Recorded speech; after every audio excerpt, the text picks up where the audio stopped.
Mga PBA players na may malaking offer mula sa Japan B-League o sa KBL. Sa ngayon, meron pa tayong halos 5 players ang napag-alaman na may offer mula sa B-League at yung iba naman sa KBL. Kadalasan, sila yung mga players na galing sa lower teams na nagpapakita ngayon ng maayos na average points at yung iba galing sa isang caliber team. Tara, pag-usapan agad natin.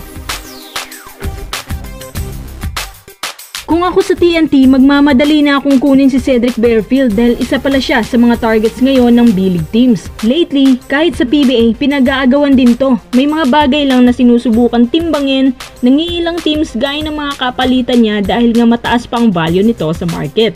Kapag nasa champion team lang sana si Barefield, siguradong may PBA title na yan at mga individual awards. Yun nga, nasasayang lang talento niya sa Blackwater dahil halos wala pa siyang nakukuha kahit sa mythical selection man lang para ma-recognize ang kanyang abilities. Kahit magaling si Barefield, hinihila naman siya ng bad records ng mismong team niya at hanggang ngayon, wala pa ring pagbabago. Ang advantage lang niya dito sa Blackwater, nabibigyan siya ng mahabang playing time. Isa nga ito sa pinaka-shooter na gwardiya na may mataas na efficiency rate, garnering 34% sa field goal shooting, 33% sa 3-point line, 70% sa free throw line. Grabe, sinamahan pa yan ng 3 rebounds, 1 block, 2 steals per game. Take note, sobrang consistent pa nito ha. Sayang ang ganitong stats ni Barefield kung dyan lang siya naka-under sa Blackwater. Mas maganda kung mag-explore siya ng maayos na opportunity. Magandang bagay nga makakuha to ng alinmang team sa B-League or KBL. Pangalawa, Mikey Williams. Alam niyo ba na muntik na palang mabuo ang kasunduan na paglalaro ni Mikey Williams sa konferensyang to? Ayon sa isang spin writer, pumayag umano si Mikey na bigyan siya ng kahit 1-year contract lang as long as the price is right, di ba? Pero ang umatras po ay ang TNT dahil alam na raw nila ang takbo ng utak ni Mikey na talagang hindi niya tatapusin ang 1 taong kontrata. Bali, ininahan na lang ng TNT ang pagkatuso ni Mikey. So in the end, parang wala pa ring offer ang nabuo sa pagitan nila.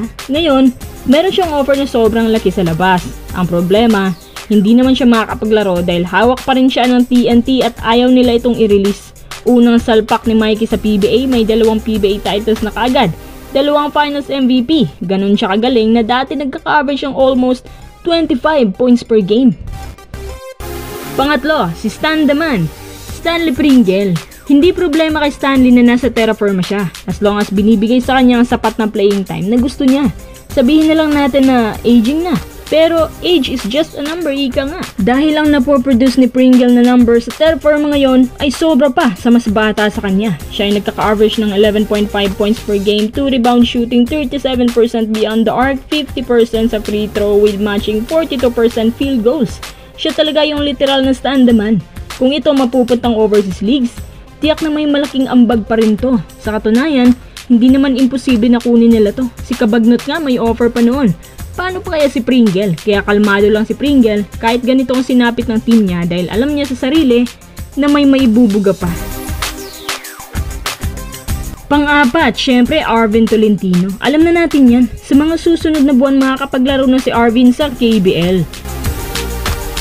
Panghuli sa ating listahan, si Jason Castro. Hindi naman sa atin nanggap niyang offer kasi kahit nung hindi pa nauuso itong B-League at KBL, maraming talaga nagkaka-interes na kunin siya mula sa iba't ibang liga, especially nung prime Castro pa. Ayon sa spin, binagsak na sa roster ng TNT si Castro, hindi para makuha ng iba, kundi para maging parte din ng kanilang coaching staff, gaya ni Ranedel de Ocampo. Mas malaki sana yung factor na makakapaglaro siya kaysa mag-mentor.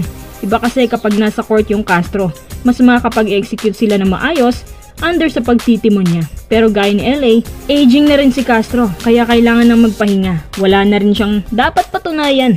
Wala rin namang masama kung tatanggapin yung offer sa labas hanggat kaya.